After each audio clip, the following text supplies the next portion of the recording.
Hey, what's going on there, YouTube? It's SEL0320, representing JVS. I'm back here again for another review, but this time I'm doing a double feature review for the first two episodes, 2-hour premiere for Cloak Dagger Season 1.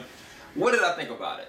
I think it was actually really good. I think that the way that they shoot this show, like in terms of like cinematography and storyboarding, I think that they take their time with it, and it's very artistic and it's very like expressive in so many different standpoints. The only thing that I'm worried about is that the season 1 is only 10 episodes, and I've already gotten like 2, and it's like they both ended on such great high notes. Like it was almost near perfect. Like both endings for each episode. The first episode, which was named First Light, you got to see both Tandy and Tyrone and you know how they got to be how they were, what happened with her dad, what happened with his brother, and I thought they did a really good job with that. I think that the little kids did a great job acting it. I think it was positioned very well. It set the tone, and then the progression behind that. Then it had Tandy in her element, who she is now and who Tyrone is trying to be. And I think the parallels with them are just so interesting that it's got a lot of rewatchability. Like I think that I'm gonna see a lot of different cues more that I go back through the season over and over again, because if not, the second episode, it definitely takes advantage of that wholeheartedly. When you start to understand how their powers really work, like what she has an ability of being able to do when it comes to showing people their best dreams, their aspirations, where he is the complete opposite of that, their worst nightmares. And it's like he's got this ticking time bomb in him because of something that was done to him that's keeping him in this dark space, whereas her, like something was taken from her. It's actually really interesting how they actually do the storyboarding for both characters. Now, when they first had their meetup, I thought that was positioned and acted very well. I wish that this was on something like Hulu or Netflix, where it wasn't any kind of commercial, so I could just have I didn't skip a beat. Because each time I take a little commercial, I was kind of taken out of it for certain instances.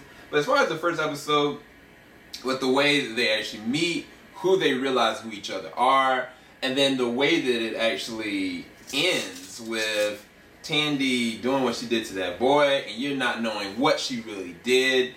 Her reaction after meeting Tyrone and realizing who and what they are. The other thing about this show is there is some sexual themes all over it. Like there was an attempted rape, there was definitely a small sex scene. Language is there, not like too much language, but it's definitely a little bit off kilter when it comes to the violence and expression of violence. Especially the beginning. Like the beginning was very traumatic. It was actually very traumatic on both instances for him and for her. But definitely the first episode ended on a strong note. But I was kind of like, what is the second episode? Because the second episode, it starts off with these fireflies all over this car, and I'm like, what the heck is going on, you know? And like it was like somebody just got married. I was like, somebody that has abilities or something like that. Then you go and transfer it to the episode. The name of it is Suicide Sprints, and you come to find out later on that this has to do with Tyrone missing practice and getting his team in trouble.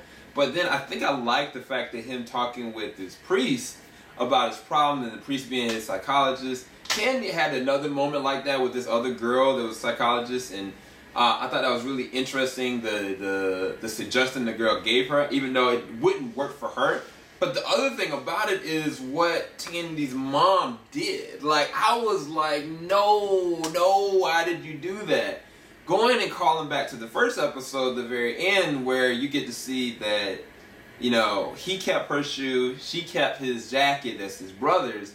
I'm just really interested to see when they all merge back together and you realize, like, wow, like, you mean everything to me in so many different standpoints. Like, she looks at him like a saving angel, and he looks at her as somebody he should try to save, try to protect, but they're both in each other's way. Like, she's trying to run, and he's trying to seek vengeance or exploit his anger that, I mean, it's rightfully so in so many different senses. Now, he's making stupid mistakes. When he's sitting there was following that cop, I was like, oh my gosh. And then the way his powers work, I was like, this is nuts. Especially the way his powers ended the episode. Like, I was like, yo, that's dangerous. That's dangerous. But it's very evident that both of their powers work off of raw emotion. Like, raw emotion in one way, shape, or form. And, I mean, with her, with the with the blade, and then on top of, like, what she's able to really do, we really don't really know. So it's going to be interesting to see how this next episode goes, because the way that they ended this one, I thought it was on a perfect note. There are certain moments where I was kind of like, you know, Tandy, like, as much as this boy likes you, I don't know if I really trust him. This isn't gonna work the way that you think it's gonna work. And I'm glad she actually kind of let him down, even though she did it in a very cold way. Tandy has a lot of different problems. Not only is she dealing with substance abuse issues, she's dealing with depression, she's dealing with loss and grief, and just like hopelessness. I think that's the best way I can kind of internalize Tandy. With Tyrone, he's got everything around him, but it's like this backdrop that you can tell there's something even worse than the anger that he's actually feeling on the inside. I don't know what, because there was something that was said in the very beginning of the episode where Tyrone's brother, his friends were talking about, like, yeah, your dad was beating up on you, it seems like, or something like that. That struck a chord, and I was like, it's weird that you don't really get to see what happened with the dad when Tyrone hit the boy, you know, how he really reacts and interacts. Like, he had this one moment where he was helping out Tyrone. I was kind of like, that's not what I pictured your character being. But I guess we're going to have to see. I mean, there's definitely a lot of possibilities there. Definitely something to go with as far as Tyrone with this dirty cop. The cover-up behind it. What happened even with Tandy, like with her dad, like there's something deeper there. I just don't know how they're going to tell this story adequately in 10 episodes, because they took their both of these episodes were slow. Like, they really took their time, because I'm sitting there just waiting for these two characters to meet again, and they do in both these episodes in the most powerful ways, but it took a long time with it. So I'm hoping that from this point on, episode 3, it just keeps with them the entire time. Like, they have to make things work together. So we'll see what happens, but first 2 episodes I thought were dope. If I had to give them a number rating, maybe 9 out of 10 individually. Second episode ending was up here. Certain moments in the first episode were kind of like classic, but I've seen some of them with previews. But I'd give it 9 out of 10, definitely. I thought it was really dope. Hope y'all enjoyed this review. Keep it locked. JVS ain't gonna stop. Stay tuned for the reactions coming up tonight.